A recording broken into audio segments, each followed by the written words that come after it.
안녕하세요. 최근에 광산 취재했던 박찬이라고 합니다.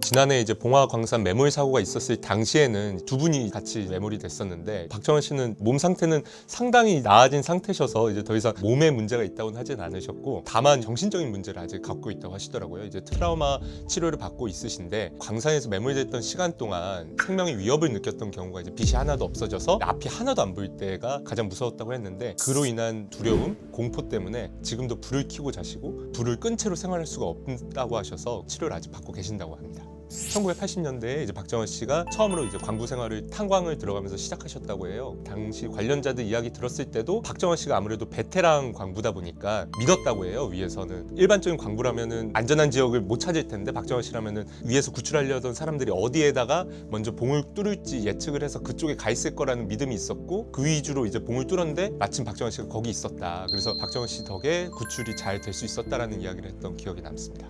식량 같은 경우에도 유명한 이야기지만 커피 믹스로 연명을 했다고 했지만, 그 커피 믹스도 나중에 떨어졌거든요. 그리고 가져가셨던 물도 떨어졌고, 그래서 그때 광산 안에서 떨어지는 물들을 받아서 마셨는데 맛이 상당히 비릿했다. 그래서 그 맛은 잊을 수가 없다, 이런 말씀을 하셨던 게 기억에 남습니다. 광산이라는 데는 저희가 흔히 가볼 수 있는 장소가 아니잖아요. 해봤자 영화나 이런 데서 뭐 그 사람 한두 명이 막 기어 들어가서 드릴로 뚫고 온몸은 흙먼지에 덮여서 일하는 걸로 생각하고 저도 갔었는데, 막상 가보니까 광산이 너무 큰 거예요. 제가 갔던 게 석회석 광산인데 높이가 한 4m, 옆으로도 한 4, 5m, 덤프 트럭이 오가고, 너무 고요하고 아무런 소리가 안 들리고 진짜 암흑밖에 없고, 이런 데서 정말 사람 한 명 사라져도 못 찾겠더라고요. 광산이 얼마나 노후화됐는지에 따라서 그 깊이나 길이가 달라지는데, 저희가 갔던 데들은 대개 한 40년 가까이 돼가지고 40km 정도 들어갔던 것 같아요.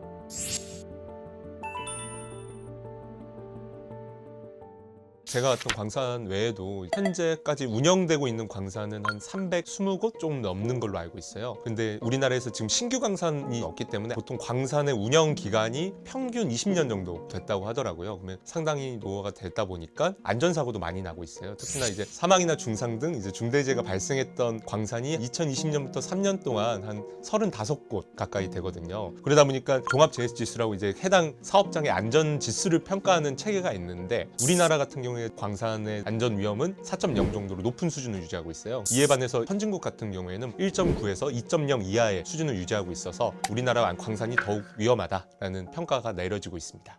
그런데 현장에 가서 보니까 단순하게 이제 광산이 노후화돼서 위험하다라는 생각보다는 일단 현장의 인력이 많이 없어지고 있다는 게 다른 이유로 하나 느껴졌어요. 규모에 따라서는 무인화를 할 수 있겠지만 대부분의 광산은 중소형급이기 때문에 그런 무인화는 할 수 없고, 근데 인력은 준이 기존에 있던 사람들만 가지고 해야 되는데, 그 사람들은 또 고령화가 되니까 안전에 대응하는 게 많이 취약해질 수밖에 없다라는 생각이 들었습니다.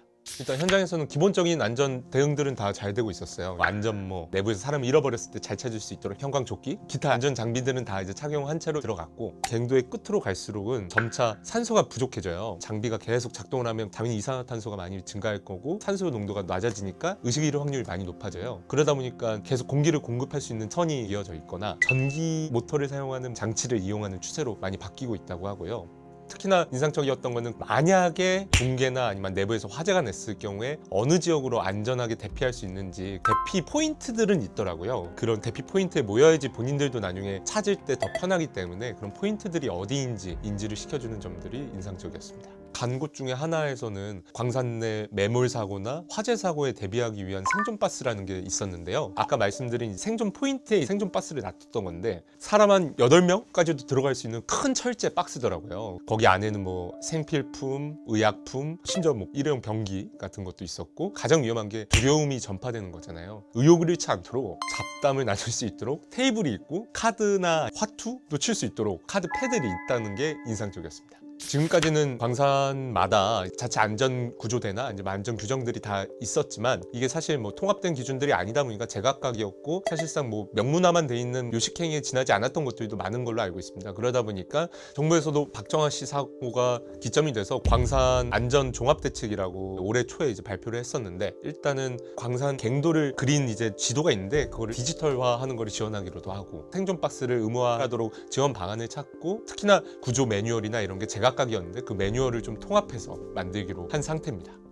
전 세계적으로 탈세계화가 되면서 국가 간의 장벽이 높아지고 그동안 우리가 싸게 수입할 수 있었던 광물들에 대한 귀중함이 다시 높아지는 시대에 저희가 살기 시작했는데, 그때 우리는 과연 광산을 어떻게 다루고 있는지에 대한 궁금증이 가장 컸어요. 그래서 현장에서 봤던 광산과 광물에 대한 관심은 아직은 우리나라가 크지 않다라는 걸 많이 느낄 수 있었고, 박정환 씨가 말씀하셨던 것 중에 하나인데, 자기가 80년대부터 지금 2020년대를 살 때까지 우리나라는 계속 좋아졌는데 광산 안전은 그대로다. 자기는 이제 이렇게 사고를 당해서 운이 좋게 이제 생존을 했지만, 이런 종합대책이나 아니면 사람들의 관심이 순간이 아니라 계속 이어져서 더 이상 자신과 같은 사고가 안 났으면 좋겠다는 걸 많이 강조하셨어요. 우리도 더 이상 광산이란 게 없어질 산업이다 하면서 잊지 말고, 광산에서 아직 일하는 사람들이 존재하고 안전하게 일할 수 있도록 조금 더 관심을 가져주면 좋겠다는 생각이 들었습니다. 매물 고립 사고 시에는 이렇게 행동하세요. 2차 붕괴나 낙하물에 대비하여 단단한 벽체가 있는 곳에서 머무르세요. 입과 코를 옷이나 천으로 가려 먼지 흡입을 최소화하세요.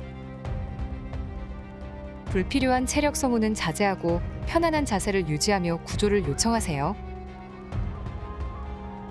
손전등을 비추거나 파이프 등을 두드려 구조대의 주의를 끌어주세요. 휴대전화는 탐색에 도움이 됩니다. 전원을 규칙적으로 일정 시간만 켜서 배터리를 절약해주세요. 고립이 장기화될 경우를 대비해 체온을 유지하고 음식과 물의 소비를 조절해주세요. 행동 요령을 숙지하면 침착하게 대처할 수 있습니다.